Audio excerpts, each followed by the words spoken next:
Lorsqu'Hitler arrive au pouvoir en janvier 1933 et commence à placer le pays dans un étau, l'opinion internationale considère que l'Allemagne a été assez punie. Ignorant la violence avec laquelle Hitler réprime les opposants au régime, des observateurs extérieurs sont particulièrement impressionnés par la façon dont il remet le peuple allemand au travail et transforme l'économie. La construction d'un réseau d'autoroutes compte au nombre de ses projets grandioses.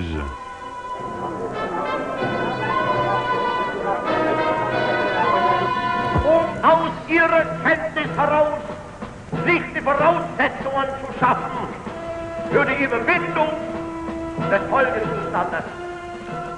Hitler se consacre non seulement à réparer ce qu'il considère comme des injustices infligées à l'Allemagne par le traité de Versailles, mais aussi à fournir au peuple allemand un espace vital qui se traduit par un élargissement des frontières allemandes de 1919.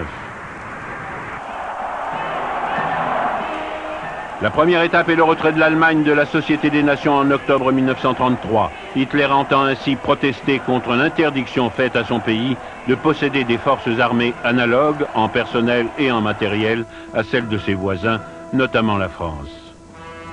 Hitler commence à renforcer clandestinement les forces et crée une armée de l'air, la Luftwaffe.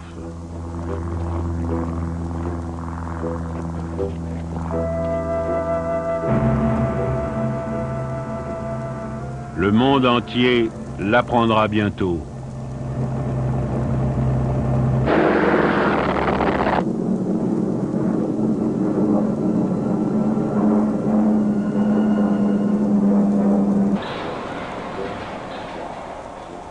Pour Hitler, il est impératif de développer des armements suffisants pour attaquer la Pologne.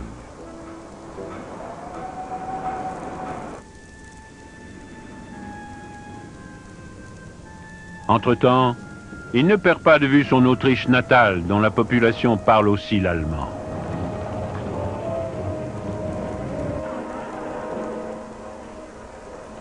Le chancelier Dollfuss gouverne le pays sans parlement depuis 1932, en raison des menaces constantes de la gauche et de la droite. Au début de 1934, un soulèvement ouvrier a lieu à Vienne.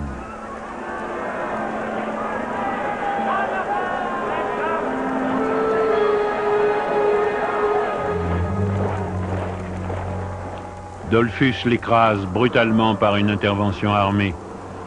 Il devient encore plus impopulaire et Hitler essaie d'organiser un coup d'État.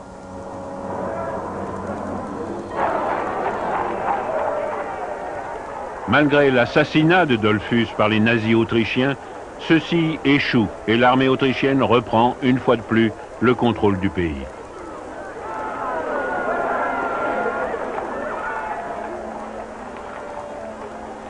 Pour montrer son opposition au coup d'État, Mussolini déploie des troupes au col du Brenner, sur la frontière austro-italienne.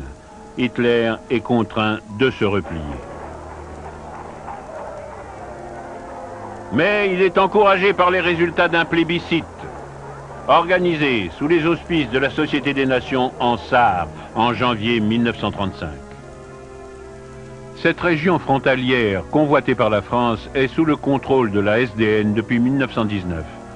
La population se prononce en masse pour le rattachement à l'Allemagne, et Hitler envoie ses armées pour saluer le retour de la Sarre dans le giron allemand.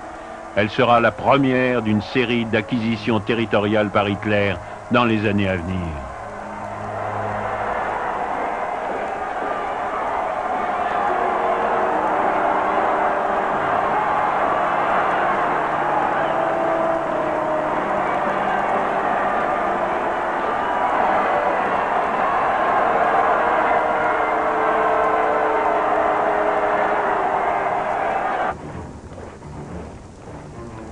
Simultanément, Hitler procède au réarmement officiel de l'Allemagne.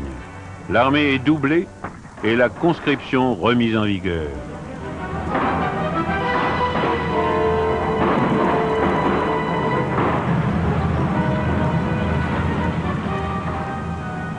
On assiste à la création de 3 divisions blindées, fruit de nombreuses réflexions, études et expériences.